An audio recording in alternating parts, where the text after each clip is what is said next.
बिस्मिल्लाहिर्रहमानिर्रहीम अस्सलाम वालेकुम वीवर्स, किसान दोस्त की तरफ से खुशामदीद।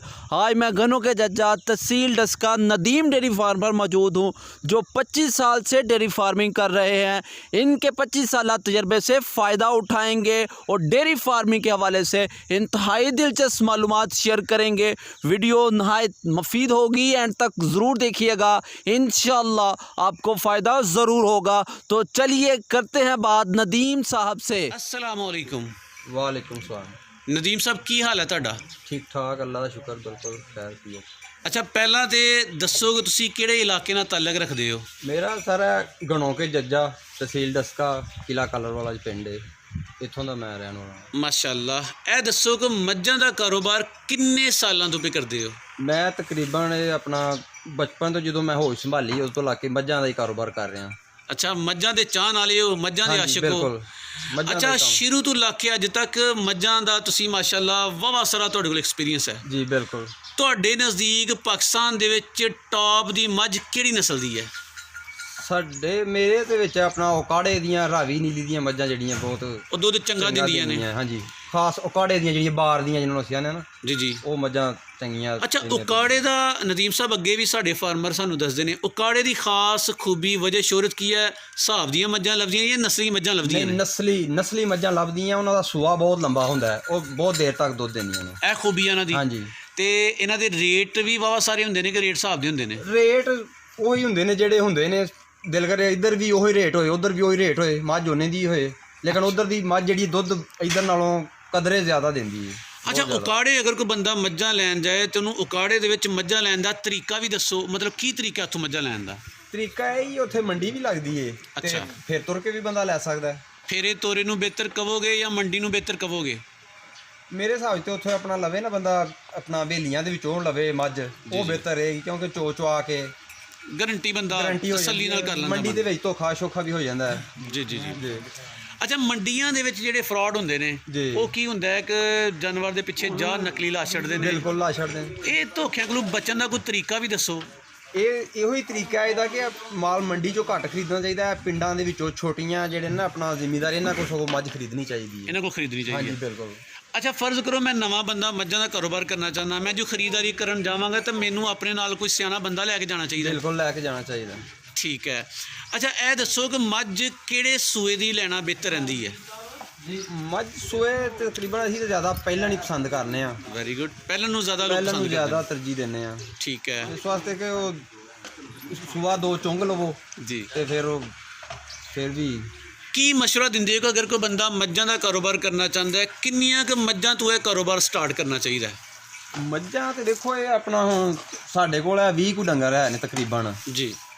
ਤੇ ਸਟਾਰਟ ਇਹੀ ਆਪਣੇ ਕੰਮ ਦੇ ਹਿਸਾਬ ਨਾਲ ਹੀ, ਜਿਸ ਤਰ੍ਹਾਂ ਦਾ ਕਿਸੇ ਦਾ ਕੋਈ ਹੋਏ, ਮਤਲਬ ਥੋੜੀ ਤੋਂ ਸਟਾਰਟ ਕਰ ਲੇ ਹਾਂਜੀ, ਤੇ ਬੰਦਾ ਸਿਆਣਾ ਹੁੰਦਾ ਜਾਂਦਾ ਹੈ, 2 4 5 ਫਿਰ ਵਧਾਉਂਦਾ ਜਾਏ। ਹੁਣ ਫਿਰ ਇਹ ਵੀ ਦੱਸੋ, ਇਹ ਵੀ ਵੰਡ ਪਾਓ ਜੀ ਕਿ ਬਾਜ਼ ਲੋਕ ਮੱਝਾਂ ਦੀ ਫਾਰਮਿੰਗ ਕਰਦੇ ਨੇ, ਬਾਜ਼ ਗਾਈਆਂ ਦੀ ਫਾਰਮਿੰਗ ਕਰਦੇ ਨੇ। ਤੁਸੀਂ ਮੱਝਾਂ ਜ਼ਿਆਦਾ ਰੱਖੀਆਂ ਨੇ, ਗਾਈਆਂ ਵੀ 2 ਰੱਖੀਆਂ ਨੇ, ਕੀ ਸਮਝਦੇ ਹੋ ਮਿਕਸ ਰੱਖਣਾ ਚਾਹੀਦਾ ਜਾਂ ਅਲੱਗ-ਅਲੱਗ? ਮੱਝਾਂ ਜਿਹੜੀਆਂ ਨਾ, ਇਹ ਆਪਣੀ ਜਗ੍ਹਾ ਤੇ ਨੇ, ਗਾਈਆਂ ਆਪਣੀ ਜਗ੍ਹਾ ਤੇ ਨੇ। ਅੱਛਾ। ਗਾਈਆਂ ਦਾ ਜਿਹੜਾ ਨਾ, ਮੈਨੂੰ ਗਾਈ ਦਾ ਬਹੁਤ ਸ਼ੌਕ ਹੈ ਜ਼ਾਤੀ ਤੌਰ ਤੇ। ਗਾਈ ਦਾ ਦੁੱਧ ਨਹੀਂ ਇੱਥੇ ਵਿਕਦਾ ਸਾਡਾ ਪਿੰਡਾਂ 'ਚ, ਅੱਛਾ। ਦੁੱਧ ਮੱਝ ਦਾ ਹੀ ਵਿਕਦਾ। ਗਾਈਆਂ ਨੂੰ ਸ਼ੌਕ ਨਾਲ ਰੱਖੀਆਂ ਨੇ। ਅੱਛਾ। ਹਾਂਜੀ। ਅੱਛਾ, ਗਾਈਆਂ ਦੁੱਧ ਜ਼ਿਆਦਾ ਦਿੰਦੀਆਂ ਨੇ, ਮੱਝਾਂ ਦੁੱਧ ਘੱਟ ਦਿੰਦੀਆਂ ਨੇ। ਜੀ। ਖਰਚਾ ਮੱਝ ਤੇ ਵੱਧ ਆਉਂਦਾ ਦਿਹਾੜੀ ਦਾ ਜਾਂ ਗਾਈ ਤੇ ਵੱਧ ਆਉਂਦਾ ਹੈ? ਖਰਚਾ ਤਕਰੀਬਨ ਬਰਾਬਰ ਹੀ ਹੈ। ਅੱਛਾ, ਹੁਣ ਇਹ ਵੀ ਦੱਸੋ ਕਿ ਬਚਪਨ ਦਾ ਤਜਰਬਾ, ਪੱਠੇ ਗਾਈ ਵੱਧ ਖਾਂਦੀ ਹੈ ਜਾਂ ਮੱਝ ਵੱਧ ਖਾਂਦੀ ਹੈ? ਗਾਈਆਂ ਪੱਠੇ ਜ਼ਿਆਦਾ ਖਾਂਦੀਆਂ ਨੇ। ਪੱਠੇ ਜ਼ਿਆਦਾ ਖਾਂਦੀਆਂ, ਦੁੱਧ ਵੀ ਜ਼ਿਆਦਾ ਦਿੰਦੀਆਂ ਨੇ। ਦੁੱਧ ਵੀ ਜ਼ਿਆਦਾ ਦਿੰਦੀਆਂ। ਅੱਛਾ, ਇਹ ਦੱਸੋ ਕਿ ਬਫਲੋ ਦੇ ਤੁਸੀਂ ਸਪੈਸ਼ਲਿਸਟ ਹੋ, ਜੀ। ਤੁਹਾਡੇ ਬਚਪਨ ਤੋਂ ਲੈ ਕੇ ਅੱਜ ਤੱਕ ਮੱਝਾਂ ਦੇ ਕਾਰੋਬਾਰ ਵਿੱਚ ਤੁਹਾਨੂੰ ਕਿਹੜੇ-ਕਿਹੜੇ ਮਸਲੇ ਮਸਾਇਲਾਂ ਦਾ ਸਾਹਮਣਾ ਕਰਨਾ ਪਿਆ? ਮਸਲੇ ਮਸਾਲਿਆਂ 'ਚ ਇਹੀ ਹੈ ਕਿ ਮੱਝ ਦਾ ਕੋਈ ਥਣ ਖਰਾਬ ਹੋ ਗਿਆ, ਅੱਛਾ, ਕੋਈ ਛਿਛੜੇ ਆਉਣ ਡਿਆ ਪਏ, ਅੱਛਾ। ਜ਼ਿਆਦਾਤਰ ਥਣ ਦਾ ਹੀ ਮਸਲਾ ਵੱਡਾ ਮਸਲਾ ਤੰਦ ਹੈ ਸਾਡਾ ਨਾ। ਆਬਾਦੀ ਜਿਹਨੂੰ ਹੋ ਜਾਂਦੀ, ਵਾਈ ਬਾਦੀਆਂ ਜੀ, ਬਿਲਕੁਲ ਜ਼ਿਆਦਾ ਉਹ ਇੱਧਰ। ਨਦੀਮ ਸਾਹਿਬ, ਥਣ ਦਾ ਮਸਲਾ ਸਾਡੇ ਅਕਸਰ ਫਾਰਮਰ ਭਾਈ ਸਾਨੂੰ ਪੁੱਛਦੇ ਨੇ, ਕਿਸਾਨ ਵੀਰ ਪੁੱਛਦੇ ਨੇ ਜੀ ਕਿ ਥਣਾਂ ਦਾ ਮਸਲਾ, ਥਣ ਬੰਦ ਨੇ, ਦੁੱਧ ਘੱਟ ਆਉਂਦਾ ਜਾਂ ਛਿਛੜੇ ਆਉਂਦੇ ਨੇ, ਹਾਂਜੀ। ਇਹੋ ਜਿਹਾ ਮਸਲਾ ਹੋਏ ਤਾਂ ਉਹਨਾਂ ਨੂੰ ਕਿੰਜ ਇਲਾਜ ਕਰਨਾ ਚਾਹੀਦਾ ਹੈ? ਉਹਨਾਂ ਦਾ ਡਾਕਟਰੀ ਇਲਾਜ ਹੁਣ ਤੇ ਬਹੁਤ ਜ਼ਿਆਦਾ ਚੰਗੇ ਇਲਾਜ ਆਏ ਨੇ। ਪਹਿਲਾਂ ਤਾਂ ਦੇਸੀ ਮੇਸੀ ਸਨ, ਇੱਕ ਦੂਸਰੇ ਨੂੰ ਪੁੱਛ ਕੇ ਕਰ ਲਿਆ। ਹੁਣ ਆਪਣਾ ਅੰਗਰੇਜ਼ੀ ਬਹੁਤ ਜ਼ਿਆਦਾ ਦੂਜਾ ਆਈਆਂ ਨੇ ਜਿਨ੍ਹਾਂ ਦੇ ਨਾਲ ਆਪਣਾ ਤੁਸੀਂ ਕੀ ਕਿਸਾਨ ਵੀਰਾਂ ਨੂੰ ਕਹੋਗੇ ਕਿ ਦੇਸੀ ਨੁਸਖੇ ਬਿਹਤਰ ਨੇ ਕਿ ਡਾਕਟਰੀ ਇਲਾਜ ਬਿਹਤਰ ਹੈ? ਹੁਣ ਫਿਲਹਾਲ ਤੇ ਡਾਕਟਰੀ ਇਲਾਜ ਜ਼ਿਆਦਾ ਬਿਹਤਰ ਚੱਲਦੇ ਨੇ ਪਏ ਕਿਉਂਕਿ ਬਹੁਤ ਜਲਦੀ ਇੰਜੈਕਸ਼ਨ ਨਿਕਲੇ ਨੇ ਸਾਰੇ ਹਰ ਇੱਕ ਬਿਮਾਰੀ ਤੇ ਕਿਸੇ ਤੇ ਵੀ ਬਹੁਤ ਜਲਦੀ ਉਹਦਾ। ਨਦੀਮ ਸਾਹਿਬ ਤੁਹਾਡੇ ਤਜਰਬੇ ਵਿੱਚ ਬਚਪਨ ਦਾ ਤਜਰਬਾ ਹੈ, ਅੱਜ ਤੱਕ ਤੁਹਾਡੇ ਕਿੱਲੇ ਤੇ ਤੁਹਾਡੇ ਡੇਰੇ ਤੇ ਕਿਸੇ ਮੈਂ ਨੇ ਵੱਧ ਤੋਂ ਵੱਧ ਕਿੰਨਾ ਦੁੱਧ ਦਿੱਤਾ ਹੈ? 16-17 ਕਿਲੋ ਤਕਰੀਬਨ 16-17 ਕਿਲੋ ਦੁੱਧ 16-17 ਕਿਲੋ ਯਾਨੀ 17 ਕਿਲੋ ਤੱਕ ਤੁਸੀਂ ਗਏ ਚੋਇਆ, ਹੋ। ਹਾਂਜੀ, ਤੇ ਫਿਰ ਜਿਹੜੇ ਲੋਕ ਕਹਿੰਦੇ ਨੇ 25 ਕਿਲੋ 26 ਕਿਲੋ ਝੂਠ ਮਾਰਦੇ ਨੇ ਕਿ ਇਹ ਹੁੰਦੀਆਂ ਨੇ? ਉਹ ਹੋਣਗੀਆਂ ਨੇ ਹਾਂਜੀ ਹੋਣਗੀਆਂ। ਤੁਹਾਡੇ ਤਜਰਬੇ ਵਿੱਚ 17 ਕਿਲੋ ਤੱਕ ਤੁਹਾਡੀ ਮੈਂ ਗਈ ਹੈ। ਹਾਂਜੀ। ਅੱਛਾ ਇਹ ਦੱਸੋ ਕਿ ਮੱਝਾਂ ਦਾ ਜਿਹੜਾ ਥਣਾ ਦਾ ਮਸਲਾ ਹੈ, ਇਹਦੇ ਇਲਾਵਾ ਮੱਝਾਂ ਦਾ ਦੱਸੋ ਕਿ ਸੂਆ ਕਿੰਨੀ ਕੁ ਦੇਰ ਤੱਕ ਰਹਿੰਦਾ ਹੈ ਕਿ ਮੱਝ ਸੂਣ ਤੋਂ ਬਾਅਦ ਕਿੰਨੇ ਕੁ ਮਹੀਨੇ ਦੁੱਧ ਦੇ ਸਕਦੀ ਹੈ? ਕਾੜਾ ਤੁਸੀਂ ਗੱਲ ਕੀਤੀ ਹੈ, ਉਹ ਕਾੜੇ ਦੀ ਮੱਝ ਕਿੰਨੇ ਕੁ ਮਹੀਨੇ ਦੁੱਧ ਦੇ ਚੜਦੀ ਹੈ? ਉਹ ਕਾੜੇ ਦੀ ਜਿਹੜੀ ਮੱਝ ਹੈ ਨਾ ਤਕਰੀਬਨ ਉਹ 1.5 ਸਾਲ ਤੱਕ ਦੁੱਧ ਚੰਗਾ ਦਿੰਦੀ ਰਹਿੰਦੀ ਹੈ। 1.5 ਸਾਲ ਤੱਕ। ਕੀ ਖਿਆਲ ਕਰਦੇ ਹੋ ਕਿ 1.5 ਸਾਲ ਤੱਕ ਦੁੱਧ ਲੈਣਾ ਚਾਹੀਦਾ ਕਿ ਉਹਨੂੰ ਅੱਗੋਂ ਪ੍ਰੈਗਨੈਂਟ ਕਰ ਲੈਣਾ ਚਾਹੀਦਾ? ਮੇਰੇ ਹਿਸਾਬ ਤੇ ਲੈ ਲੈਣਾ ਚਾਹੀਦਾ, ਦੁੱਧ ਲੈਣਾ ਚਾਹੀਦਾ ਦੁੱਧ ਲੈਣਾ ਚਾਹੀਦਾ ਤੇ 1.5 ਸਾਲ ਤੋਂ ਬਾਅਦ ਫਿਰ ਅੱਗੋਂ ਉਸ ਤੋਂ ਬਾਅਦ ਦੁਬਾਰਾ ਉਹਦੇ ਸੂਏ ਵਾਸਤੇ ਤਿਆਰ ਕਰੋ। ਅੱਛਾ ਜਿੰਨੀ ਦੇਰ ਤੱਕ ਇਹ ਮੈਂ ਨੂੰ ਬਣਾਇਆ ਨਾ ਜਾਏ ਜੀ ਇਹ ਬੋਲਦੀ ਹੈ ਕਿ ਇਹਨੂੰ ਆਪੇ ਡੱਕਿਆ ਜਾਂਦਾ ਉਨੀ ਦੇਰ ਤੱਕ? ਮੈਂ ਤੇ ਹੀਟ ਵਿੱਚ ਆ ਜਾਂਦੀ ਹੈ ਜਲਦੀ ਮੇਰੇ ਖਿਆਲ ਹਾਂਜੀ ਆ ਜਾਂਦੀਆਂ ਨੇ ਤੋ ਜੇ ਲੈਣਾ ਹੋਏ ਸੂਆ ਤੇ ਕਰਵਾ ਲਓ, ਨਹੀਂ ਲੈਣਾ ਤੇ ਉਹਨਾਂ ਨੂੰ ਕੋਈ ਤੇਲ ਸ਼ੇਲ ਦੇ ਮਤਲਬ ਇਹ ਫਾਰਮਰ ਦੀ ਮਰਜ਼ੀ ਹੈ, ਕਿਸਾਨ ਵੀਰ ਦੀ ਮਰਜ਼ੀ ਹੈ ਕਿ ਉਹਨੂੰ ਨਵੇਂ ਦੁੱਧ ਕਰਵਾਏ ਜਾਂ ਨਾ ਕਰਵਾਏ। ਤੁਹਾਡਾ ਤਜਰਬਾ ਹੈ ਕਿ 1.5 ਸਾਲ ਤੱਕ ਕਰਵਾਉਣੀ ਚਾਹੀਦੀ, ਲੇਕਿਨ ਬਾਅਦ ਫਾਰਮਰ ਕਹਿੰਦੇ ਕਿ ਸਾਲ ਦੇ ਸਾਲ ਕਾਮਯਾਬੀ ਹੁੰਦੀ ਹੈ। ਦੇਖੋ ਸਾਲ ਦੇ ਸਾਲ ਹੋਏਗੀ ਤੇ ਪਿੱਛੇ ਜਾ ਇਹ ਛੋਟੇ ਛੋਟੇ ਇਹ ਵੀ ਆਉਣਗੇ। ਉਹ ਇਹ ਕਿ ਦੁੱਧ ਦਾ ਜਿਹੜਾ ਭਾਈ ਕਾਰੋਬਾਰ ਕਰਦੇ ਨੇ ਨਾ ਜੀ ਉਹਨਾਂ ਦਾ ਤੇ ਇਹੀ ਹੁੰਦਾ ਕਿ ਦੁੱਧ ਜ਼ਿਆਦਾ ਤੋਂ ਜ਼ਿਆਦਾ ਦੁੱਧ ਚੋਈਏ ਜੀ, ਤੇ ਉਹ ਇਸ ਵਾਸਤੇ ਸੂਆ ਲੰਮਾ ਕਰ ਲੈਂਦੇ ਨੇ। ਦੁੱਧ ਵਧਾਉਣ ਦਾ, ਮੱਝਾਂ ਦਾ ਦੁੱਧ ਵਧਾਉਣ ਦਾ ਤੁਹਾਡੇ ਨਜ਼ਦੀਕ ਕੋਈ ਦੇਸੀ ਫਾਰਮੂਲਾ, ਕੋਈ ਖੁਰਾਕ ਉਹ ਵੀ ਦੱਸੋ। ਖੁਰਾਕ ਇੱਧਰ ਅਸੀਂ ਤੇ ਪੱਠਿਆਂ ਪੁੱਠਿਆਂ ਨਾਲ ਹੀ ਦੁੱਧ ਲੈਨੇ ਜਾਂ ਵੰਡਾ ਪਾਲੀ ਦਾ, ਖਾਲ ਚੋਖਰ ਜਿਹਨੂੰ। ਅੱਛਾ ਵੰਡੇ ਵਿੱਚ ਕੀ ਪਾਉਂਦੇ ਹੋ? ਖਲ ਪਾਉਂਦੇ ਹੋ, ਚੋਖਰ ਪਾਉਂਦੇ ਹੋ? ਖਲ ਬਨੌਲੇ ਦੀ, ਸਰਸੋਂ, ਚੋਖਰ ਤੇ ਉਹ ਇੱਕ ਮੱਝ ਨੂੰ ਅੱਗੇ ਕਣਕ ਦਾ ਦਲੀਆ ਪਾਉਂਦੇ ਹੋ। ਅੱਛਾ ਕਿੰਨੀ ਮਿਕਦਾਰ ਵਿੱਚ ਪਾਉਂਦੇ ਹੋ? ਕੋਈ 2 ਕਿਲੋ ਖਾਲ, ਕਿਲੋ ਚੋਖਰ ਵਿੱਚ ਇੱਕ ਮੱਝ ਨੂੰ। ਉਹ ਦੁੱਧ ਦੇ ਹਿਸਾਬ ਨਾਲ ਜਿਹੜੀ ਜ਼ਿਆਦਾ ਦੁੱਧ ਦਿੰਦੀ ਉਹਨੂੰ ਥੋੜਾ ਜ਼ਿਆਦਾ ਪਾਲੀ ਦਾ ਮਿਕਦਾਰ ਚ, ਜਿਹੜੀ ਘੱਟ ਦਿੰਦੀ ਉਹਨੂੰ ਘੱਟ ਮਿਕਦਾਰ ਚ ਪਾਲੀ ਦਾ। ਤੇ ਫਿਰ ਮਤਲਬ ਇਹ ਵੰਡਾ ਜਾਂ ਜਿਹੜਾ ਜੋ ਫੀਡ ਪਾਉਂਦੇ ਹੋ ਦੁੱਧ ਦੇ ਹਿਸਾਬ ਨਾਲ ਪਾਉਂਦੇ ਹੋ? ਹਾਂਜੀ। ਅੱਛਾ ਕਦੇ ਹਿਸਾਬ ਕੱਢਿਆ ਜੀ ਕਿ ਇੱਕ ਮੱਝ ਤੇ ਤੁਹਾਡਾ ਰੋਜ਼ਾਨਾ ਦਾ ਖਰਚਾ ਕਿੰਨਾ ਆ ਜਾਂਦਾ ਹੈ? ਇੱਕ ਮੱਝ ਤੇ ਤਕਰੀਬਨ ਖਰਚਾ ਉਹ ਵੰਡੇ ਦੇ ਹਿਸਾਬ ਨਾਲ ਹੀ ਆਉਂਦਾ ਹੁੰਦਾ। ਬਾਕੀ ਇਹ ਵੇ ਕਿ ਪੱਠੇ ਛੱਠੇ ਅਸਾਂ ਆਪਣੇ ਪੈਲੀਆਂ 'ਚ ਬੀਜੇ ਹੁੰਦੇ ਨੇ ਆਪਣੇ ਹੀ ਜੀ, ਜ਼ਿਮੀਂਦਾਰ ਆ ਖੁਦ, ਉਹਦਾ ਇੰਨਾ ਹਿਸਾਬ ਕਿਤਾਬ ਨਹੀਂ ਸਾਨੂੰ ਕਰਨਾ ਪੈਂਦਾ।